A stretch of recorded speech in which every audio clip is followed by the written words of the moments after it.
네, 이 시각 월가 시간입니다. 오늘은 퍼스트프라임 리서치 이동근 대표 모시고 이야기 나눠보겠습니다. 어서 오십시오. 네, 안녕하십니까? 네, 안녕하십니까?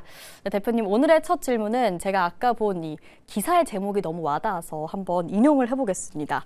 그냥 국장할 걸 그랬어. 서학개미 애착 종목 열에 8 녹았다라는 제목이었는데요. 사실 서학개미들이 기술주, 미국 빅테크 위주로 많이 올인을 하다 보니까 요즘 포트폴리오의 상황이 굉장히 안 좋거든요. 소프트웨어 섹터도 과매도 영역에 들어서기도 했고요. 과연 이 무너진 기술주들, 무너진 포트폴리오 좀 회복이 될 수 있을까요? 사실 이제 가장 먼저 지금 최근에 이제 기술주들의 하락을 불러일으킨 거는 일단은 차익실현이라는 부분이에요. 이제 뭐냐면은 특히 이제 올해 들어서 가장 많이 오른 쪽은 반도체 업종입니다. 뭐 마이크론을 비롯해서 반도체 대부분의 그 탑티어 장비주들은 모두 다 거의 신고가를 계속 경신하는 모습들이 나왔고, 여기에 이제 최근에는 스토리지 관련된 뭐 샌디스크를 비롯한 이런 종목들도 연일 급등을 보였거든요. 그러니까 이제 어느 정도 많이 올랐다라는 부분이 결국 어떤 작은 그 구실이 나오면은 바로 이제 이런 것들이 하락으로 연결이 될 수가 있는데, 결국 이 구실이라는 게 뭐였냐면은 아시겠지만 이제 엔트로픽이죠. 엔트로픽의 이제 그 AI가 그 거기에 들어가 있는 기능들이 그 많은 소프트웨어를 대체할 수 있다라는 그런 우려. 마치 이건 뭐하고 똑같으냐면은 이전에 우리가 이제 시장에 한 차례 그 충격을 줬던 중국의 AI 모델 딥시크하고 비슷한 생각이 들어요. 결국 이제 이거에 대한 공포가 정말 실체가 어느 정도였는지를 미처 생각하지도 않았지만은 시장은 굉장히 그 즉각적인 반응을 보였고 시장이 굉장히 급락을 했습니다. 그러니까 지금의 어떤 흐름이 좀 비슷한 것이 아닌가라는 생각이 듭니다. 뭐 이제 그 엔트로픽의 그 이제 그 AI와 관련된 기능들이 향후에 시장에 어떻게 작용을 하고 어떻게 이제 그 영향을 줄지에 대해서는 아직까지는 구체적으로 뭔가 얘기가 나오는 것은 없어요. 다만 이제 우려가 앞서는 거죠. 아, 저런 게 나오면 정말 소프트웨어 업체들이 할 일이 없어지는 거 아니야? 이런 식의 어떤 반응들이 즉각적으로 나오다 보니까 이런 형태가 나타나는 거고, 무엇보다도 이제 AMD 뭐 이제 알파벳이 어제 사실은 뭔가 구원자가 좀 될 수 있지 않겠는가라는 그런 기대감을 있었는데, 결국 알파벳의 실적도 조금 시장의 반응이 엇갈리면서 지금 어떻게 보면은 시장의 어떤 구원자가 되지 못했고, 가장 빅테크 중에 견조한 건 애플입니다. 전 최근에 사실 애플의 주가를 보면서 참 놀랍다라는 생각밖에 안 드는데, 오히려 이제 어제도 시장에서 상승을 했고 오늘은 지금 약간의 약보합입니다만은, 그러니까 애플이 지금 이제 다시 시총 4조를 재돌파하면서 알파벳 제치고 다시 2위가 됐어요. 그러니까 이게 뭔 얘기냐면 결국은 애플의 상승 논리는 간단해요. 상대적으로 AI 투자에 소극적이었다라는 겁니다. 그래서 이게 오히려 지금의 불확실한 시장에서 가장 안전한 기술주로 부각이 되는 거예요. 그러다 보니까 이제 이렇게 기술주가 급락을 하는 국면에서 애플은 잘 그 방어를 하고 있다 이렇게 말씀드릴 수 있겠고, 더군다나 향후에 이제 아이폰 같은 하드웨어가 이제는 만약에 정말로 AI 서비스가 이제 확대가 된다라면은 결국 이런 아이폰이라든가 스마트폰 같은 하드웨어가 AI 서비스를 접근할 수 있는 가장 핵심 플랫폼이 될 거거든요. 그렇기 때문에 이렇게 되면 오히려 애플 같은 종목은 수혜주가 될 수가 있다는 거죠. 그런 것들까지도 지금은 어느 정도 시장에서 반영을 하면서 굉장히 지금 견조한 모습을 보이는 것이 아닌가, 이런 말씀을 드릴 수가 있겠고요. 이런 시장의 일련의 상황들이 저는 굉장히 조금 지금 특징적인 부분들이 있다라는 말씀을 드릴 수가 있을 것 같습니다. 네, 애플의 현재 주가 흐름을 보면 굉장히 그래도 견조하고 견조하죠. 고요한 편입니다. 네. 지금 M7 빅테크 기업들이 다 빨갛게 물들어 있는데 혼자서만 보합권 정도에 머물러 있는 마치 상태죠. 뭐하고 똑같으냐면 올해 연초에 이제 엔비디아라 이런 종목들이 조정을 받을 때 그때는 구글이 좋았어요. 그러니까 알파벳이 좋았단 말이에요. 근데 이제 마치 이제 알파벳이 조금 어느 정도 이제 시세를 더 이상 이어가지 못하니까 오히려 이제 그 자리를 지금은 좀 애플이 이어받는 것이 아닌가, 이런 말씀을 좀 드릴 수가 있을 것 같아요.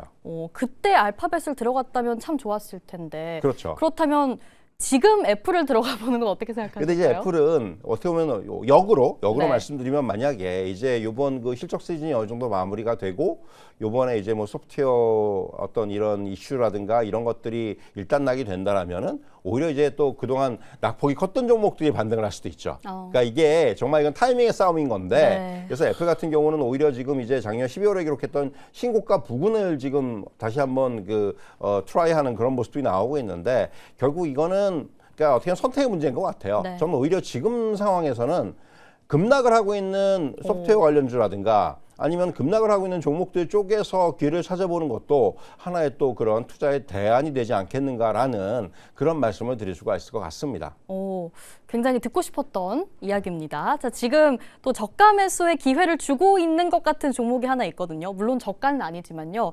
알파벳이 이때 실적 발표 이후에 네. 실적 자체는 굉장히 좋았는데 또 한 번 투자에 대한 우려가 좀 불거진 것 같습니다. 프리마켓에서 5% 넘게 밀리고 있는 상황인데 이게 일시적인 하락이라고 보실까요? 사실 이제 알파벳은 실적 발표 이후에도 시장의 반응들이 계속 좀 엇갈렸어요. 네. 무슨 얘기냐면은 분기 실적도 좋았고 더군다나 이제 가장 주목할 만한 부분들은 클라우드 부분의 매출이 급증을 했습니다. 이건 사실 알파벳이 바랐던 바예요. 이번 클라우드 부분의 매출만 보면은 이제 몇 년 만에 처음으로 마이크로소프트의 애저를 능가했어요. 이거는 사실은 굉장히 우리가 기대했던 그림입니다. 그래서 사실 이거는 굉장히 높은 점수를 줄 수 있을 것 같은데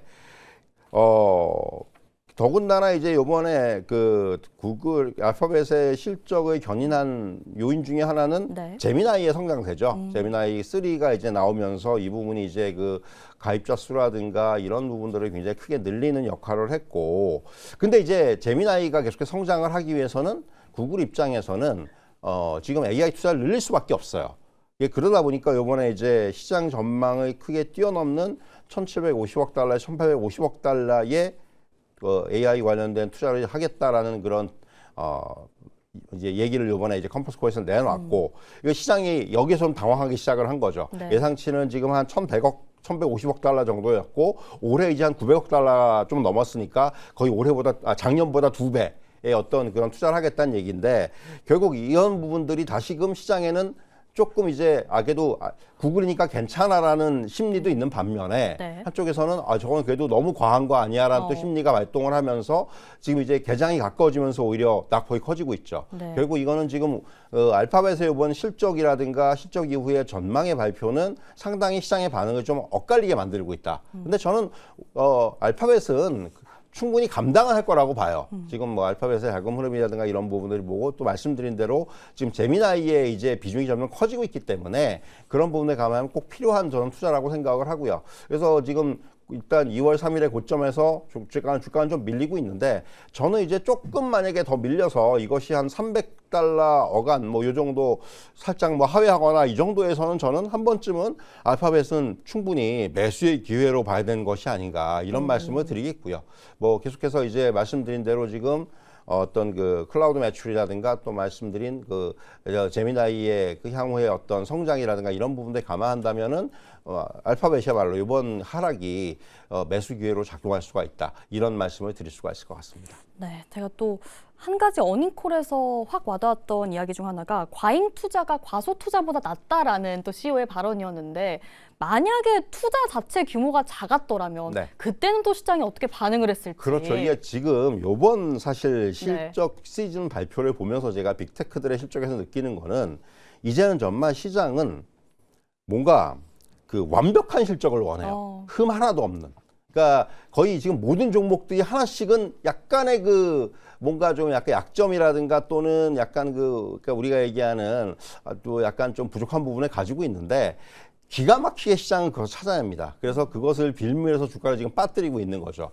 이전에 마이크로소프트도 그랬고 또 이제 요번에 보면은 또 지금 AMD도 마찬가지고 이런 상황들이 나오고 있기 때문에 이런 것들을 감안한다면은 상당히 좀 저는 시장이 지금 이제 빅테크들에 대한 눈높이가 너무 높아져 있다라는 부분. 그런 것 같아요. 이 부분을 갖다가 다시 한번 좀 확인할 수가 있지 않나 이런 말씀을 드릴 수가 있을 것 같아요. 네, 이 AI 투자 자체도 완벽을 요구를 하다 보니까 시장이 좀 크게 반응을 하는 것 같습니다. 눈높이도 많이 높아져 있고요. 다만 이렇게 구실을 삼아서 빠질 때 그래도 매수의 기회로 삼아보면 좋겠다라는 의견 남겨주셨습니다. 자, 또 실적을 했는데 빠지는 기업들 함께 살펴보겠습니다. AMD와 퀄컴인데요. 이 두 종목은 또 어떤 게 투자자들의 마음에 좀 우려사항을 자극을 했을까요? 그러니까 AMD는 지금 일단 오늘은 뭐 어제 낙폭에서 그래도 강보합 정도까지는 지금 일단 프리마켓에서 만들어 놓고 있는데 결국 이제 뭐 AMD의 실적은 한마디로 얘기해서 그 뭔가 이게 이번 컨센서스에서 그러니까 이게 이번 분기의 컨센서스에 대해서 시장 예상치를 좀 이제 하회를 했다는 부분들. 그러니까 어떻게 보면 이제 매출 전망치라든가 이런 부분들이 조금 너무 보수적인 것이 아니냐라는 그런 이제 그 평가들이 네. 주가의 어떤 하락을 가져왔다. 이렇게 말씀드릴 수가 있을 것 같고요. 근데 결국은 이제 보수적으로 잡을 수밖에 없었던 부분들은 지난 분기에서 이제 중국 쪽에서의 어떤 그 일시적인 매출이 잡혀 있었던 부분들이 있었습니다. 그것이 한 3, 4억 달러 정도 됐었는데 그 부분이 아마 이번엔 빠질 거예요. 그러면 이제 AMD 입장에서는 당연히 그 부분이 빠지면은 이번 실적 전망치를 다소 보수적으로 잡을 수밖에 없는 부분이고, 근데 그 시장의 심기를 건드리는 거죠. 역성장을 해? 이렇게 이제 나오는 거예요, 시장은. 이제 그 부분이 AMD의 어떤 주가의 급락을 좀 불러일으킨 것이 아닌가라는 생각이 들고요. 그리고 이제 퀄컴 같은 경우가 오늘 지금 그 시간 외에서 급락을 하고 있는데, 퀄컴은 이제 보면은 요번에 그러니까 결국은 마찬가지로 AMD하고 좀 비슷한데 이번 분기의 실적 가이던스가 시장 예상치보다 훨씬 더 밑돈다는 거예요. 근데 퀄컴의 얘기는 그거예요. 메모리 반도체가 지금 품귀 현상을 보이고 있기 때문에 글로벌 스마트폰 업체들의 출하량이 축소가 되고 있다. 그럼 자연스럽게 퀄컴의 메인 이제 상품이라고 할 수 있는 어플리케이션 프로세서의 수요는 동반을 감소할 수밖에 없다. 그래서 이번 분기의 실적은 당연히 가이던스가 조금 그러니까 좀 이제 우리가 보수적으로 잡을 수밖에 없다는 게 퀄컴의 입장인데, 역시 마찬가지로 그 부분의 시장은 굉장히 못마땅해요. 그러니까 AMD와 퀄컴은 상당히 그 이번 그 주가 하락이 비슷한 어떤 그 요인 때문에 이루어지고 있다. 그러니까 시장은 지금 우선적으로 이런 그 실적의 가이던스라든가 이런 부분들을 이전보다 조금 후퇴하거나 이런 것을 갖다가 결코 가만히 보고 있지 못해요.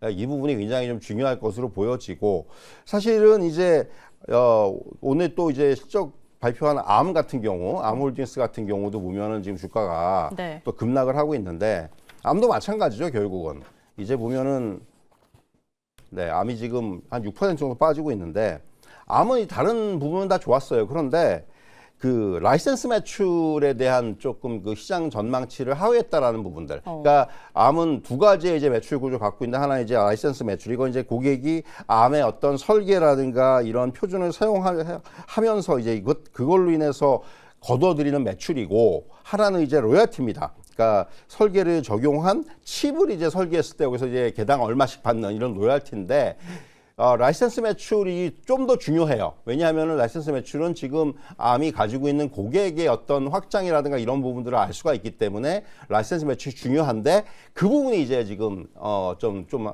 예상치를 빗나갔다. 이 부분 때문에 주가가 좀 빠지는 거니까, 앞에서 제가 말씀을 드렸지만은 지금 이번에 빅테크들의 실적을 보면 확실하게 뭔가 하나씩의 어떤 그런 그 부족한 점을 시장에서 기가 막히게 찾아내서 그 부분을 어떻게 보면 하락의 빌미로 삼고 있다. 근데 이제 그 이전에 그 대전제는 결국은 네. 주가들이 이미 좀 많이 올랐다라는 거예요. 그렇기 때문에 사실 이러한 빌미들이 주가의 하락으로 좀 작용하는 측면이 있다. 이렇게 좀 말씀을 드릴 수가 있을 것 같습니다. 네, 오늘 장 마감 이후에도 또 아마존 실적 발표를 기다리고 있는데, 사실 현재 흐름을 보니까 아마존 실적도 발표 이전에 좀 전망을 해보는 것보다도 나오고 나서의 반응을 좀 더 중요하게 볼 필요가 있는 것 같습니다.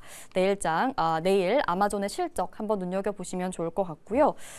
이제 증시 자체에 대해서는 그래도 걱정할 부분이 아니겠죠. 순환매가 이루어지고 있고 이제 경기 민감주 쪽으로 자금이 막 몰리고 있어요. 이런 흐름 자체가 그래도 올해 내내 갈 거라고 보실까요? 사실 이제 연초에 시장에서 가장 특징적인 부분들은 러셀 2000의 강세였고, 결국 거기서부터 이제 시장이 어느 정도 지금과 비슷한 형태의 그 분위기를 좀 보여준 것이 아닌가 하는 생각이 들어요. 올해는 제가 이제 연초부터 그런 말씀을 많이 드렸는데 사실은 이제 빅테크 중심의 시장은 상당히 좀 이제 변화가 될 것이다. 무슨 얘기냐면은 빅테크들의 수익률이 상대적으로 올해는 기대 수익률이 낮아질 수가 있고 이제 그러한 부분들이 확산되거나 이제 이전되는 모습이 나올 것으로 보여지는데 결국 그런 것들이 소비재라든가 또 헬스케어라든가 시클리컬이라든가 이런 업종으로 지금 확실히 좀 분산이 되는 모습은 연초에 한번 보여줬고 요번에 이제 어떻게 보면 이제 소프트웨어 쪽에서부터 시작된 좀 우려가 시장에 확산이 되면서 오히려 이제 그 수급은 어제 같은 경우도 사실은 뭐 바이오 헬스케어라든가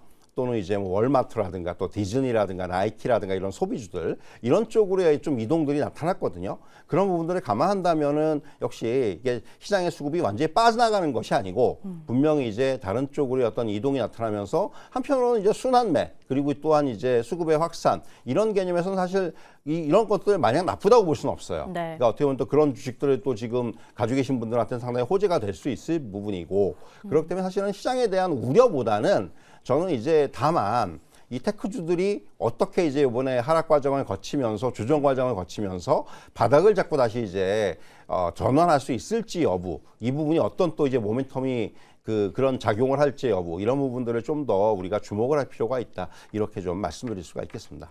네, 그럼 또 올해 상대적으로 헬스케어 섹터, 바이오 쪽이 좋을지 의견 여쭙고 싶은데 관련해서 종목들을 좀 몇 개 네. 짚어보겠습니다. 아무래도 일라일릴리와 노보노디스크 실적 발표 이후에 굉장히 엇갈린 흐름을 보여줬었는데요. 한쪽은 올해 두 자릿수 성장을 한다, 한쪽은 두 자릿수로 하락을 한다라는 네. 전망을 내놨죠. 짚어볼까요? 이미 저 차트를 보시면은 네. 일라일릴리와 노모디스크는 어떻게 보면은 이미 좀 방향이 엇갈리고 있었어요. 일라일릴리는 지금 거의 고점권에서 잘 빠지지 않는 모습이 나오고 있었고 반면에 노보노디스크는 실적 발표 이전부터 주가가 좀 이제 약간 꺾인 듯한 모습이 나왔었어요. 이미 그러니까 1월 말에 우리가 얘기하는 노보노디스크의 경구용 비만 치료제가 이제 시판이 되면서 거기서 이제 그 재료를 가지고 올라왔는데 그 이후에는 사실은 그 재료의 소멸과 함께 주가는 이미 꺾이기 시작을 했었고 요번에 아마 실적 발표가 결정타 역할을 할 것 같은데 가장 중요한 건 역시 올해 매출이 5%에서 13%까지 감소할 수가 있다는 거죠. 시장도 감소를 예상을 했었어요. 한 2% 정도 감소 예상했는데 이 감소를 예상했던 게 왜 그러냐 하면은 트럼프 행정부하고 체결한 미국 내의 약가 인하 합의 때문에 그렇습니다. 그러니까 결국은 이 약가 인하로 인해서 매출의 규모가 줄어들 수 있는 그런 구조가 됐기 때문에 노모디스크에 대해서 어느 정도의 그런 하향 전망을 했는데 그것보다 더 안 좋다라는 거죠. 그것이 결국 지금 주가의 어떤 급락을 가져오면서 네. 거의 지금 연저점 수준까지 주가가 빠지는 모습이 나타났고요. 반면에 일라일리는 일단 지금 시총 1조 달러 다시 회복을 했어요. 그러니까 이런 것만 놓고 보더라도 올해 매출 전망도 지금 25% 이상 증가할 것으로 전망을 하고 있고 제가 이전에도 한번 그런 말씀드렸습니다. 두 회사의 관계를 말씀드릴 때 노보디스크가 지금은 앞서는 듯한 보이지만은 결국 그거는 모른다. 그러니까 퍼스트 인 클래스가 중요한 게 아니고 베스트 인 클래스가 중요한데 그렇죠. 결국 이 비만 치료제 시장에서 점점 일라일릴리 쪽이 승기를 잡아가는 것이 아닌가 하는 생각이 들어요. 지금 이 시장 점유율도 그렇고 이번에 이제 일라일릴리가 경구용 비만 치료제를 확실하게 승인을 받고 내놓는다면은 또 이제 이 구도가 바뀔 수가 있습니다. 그나마 지금 노보디스크가 이 경구용 비만 치료제 시장을 선점했기 때문에 선방을 하고 있는데 그럼에도 불구하고 이제 저렇게 매출 전망이 안 좋은데 만약에 이제 일라일릴리의 경구용 치료제가 본격적으로 나오기 시작한다면은 오히려 지금 일라일릴리와 노보디스크의 어떤 그런 경쟁에서의 차이가 벌어질 수도 있지 않겠는가. 여기에다 이제 일라일리는 올해 뭐 알츠하이머 치료제라든가 만성염증 치료제라든가 지금 굉장히 중요한 또 파이프라인들의 뭐 임상 마지막이라든가 또는 이제 제품 승인이라든가 이런 거 앞두고 있습니다. 네. 그런 걸 놓고 보면은 올해는 사실 일라일릴리의 주가에 상대적으로 저는 좀 더 우위를 좀 줘야 되는 것이 아닌가 네. 이런 말씀을 드릴 수가 있겠네요. 네, 일라일릴리가 승기를 잡을 수 있다라는 의견을 남겨주셨는데 사실 진정한 승자가 힘센 헐스가 될 수 있겠다는 생각도 듭니다. 지금 일라일릴리와 노보노디스크가 모두 4%, 5% 이렇게 밀리고 있는데요. 네. 또 조금 전 나온 소식이더라고요. 힘센 헐스가 위고비 알약 버전 복제약을 파격적인 가격에 출시를 했다. 지금 13% 네, 넘게 맞아요. 오르고 있습니다. 오르고 있습니다. 이거 괜찮은가요? 근데 사실 힘센얼스는 주가가 너무 많이 빠져 있어요 지금. 그러니까 지금 차트 보시면은 완전히 그러네요. 완전히 빠져 있기 때문에 지금 여기서는 사실 가격은 부담이 없어요. 뭔가 네. 이런 재료가 나오면은 바로 반응을 할 수 있는 주가의 지금 레벨이죠. 그러다 보면은 사실은 힘세너스 같은 경우는 뭐 이런 재료까지 만약에 등이 업문다면은 조금 이제 턴어라운드 할 수 있는 좋은 기회가 되는 것이 아닌가, 좀 이제 그런 말씀을 드릴 수가 있을 것 같아요. 그래도 릴리나 노브노도에는 타격이 없을 거라고 근데 별로 생각하실까요? 사실은 지금 뭐 힘세너스가 내놓고 어차피 이 시장 자체의 지금 규모를 보면 계속 커질 거고, 지금 네. 일라일리나 노보노디스크 이외에도 많은 기업들이 여기에 이제 진입을 할 겁니다. 하지만 이제 결국 이제부터는 효능의 싸움인데, 지금까지 일라일리의 제품이 그래도 가장 효능이 좋다라는 평가들이 나오고 있기 때문에 아직까지는 일라일리의 어떤 그런 그 우세가 네. 조금은 이어지지 않겠는가라는 말씀을 드릴 수가 있을 것 같아요. 네, 그래도 역시나 오리지널이 제일 좋겠죠. 자, 이제 마지막으로 코인 시장에 대한 이야기를 하면서 좀 마무리를 해볼까 합니다. 정말 웃을 일이 아닌데 이게 7만 달러 아래로 붕괴가 됐어요. 지금 코인마켓캡 기준으로 7만 달러가 붕괴가 된 상태고, 업비트 기준으로는 1억 200만 원대까지 빠져 있습니다. 네. 저희가 화요일에 1억이 깨질 것 같다라는 이야기를 했었는데 정말 이게 얼마 남지 않은 것 같아요. 사실 이제 지금 예측 시장에서는 이미 6만 5천 달러의 확률이 80%를 넘어섰고요. 그러니까 이게 7만 2천 달러가 지금 비트코인의 지지선이었는데, 지지선이 붕괴가 되면서 이렇게 되면 이제 결국은 저점을 확인해야 되는 과정이 좀 남아 있는 것이 아닌가 생각이 들고요. 무엇보다도 지금 가장 중요한 것들은 뭐 이런 그 비트코인 시장의 내러티브라든가 또 이제 해지 자산으로서의 가치라든가 이런 것들이 지금 힘을 잃어버렸다는 거죠. 무엇보다도 작년에 이제 한참 비트코인이 올라가 가상자산 시장이 좋았을 때는 결국 가상자산 현물 ETF가 기관 자금을 유입이 되면서 이것이 어떻게 시장에 굉장히 중요한 지지력의 역할을 했었어요. 근데 최근 보면은 가상자산 ETF에 3개월간 40억 달러가 유출이 됐습니다. 돈이 빠져나가고 있다는 거예요. 그러니까 시장을 받칠 수 있는 지지선, 그 이전까지는 개인 중심의 시장에서 이제 기관들이 들어오면서 시장이 바뀌는구나 했는데, 그 이제 가장 중요한 어떤 포인트가 지금 빠져나가고 있다는 거죠. 네. 예, 그런 부분들을 감안한다면은 어떻게 보면 이제 하락세가 어디서 멈출지는 조금 더 확인해봐야 될 것 같고요. 그러니까 물론 이제 비트코인 시장도 만약에 하락세가 멈추고 저점을 잡는다면은 또 하나의 기회가 될 수가 있어요. 이제 그런 또 시각들도 없는 것은 아니고, 그렇기 때문에 일단은 지금 우선적으로 봤을 때는 일단 지지선이 깨진 상태이기 때문에 저점을 잡아가는 과정을 우리가 확인하면서 대응을 하더라도 그 다음에 대응을 할 필요가 있다. 네. 이런 말씀을 좀 드릴 수가 있을 것 같습니다. 네, 말씀해 주신 것처럼 또 JP모건도 비트코인이 이제 금보다 더 장기적으로 매력적이다라는 의견 남겼습니다.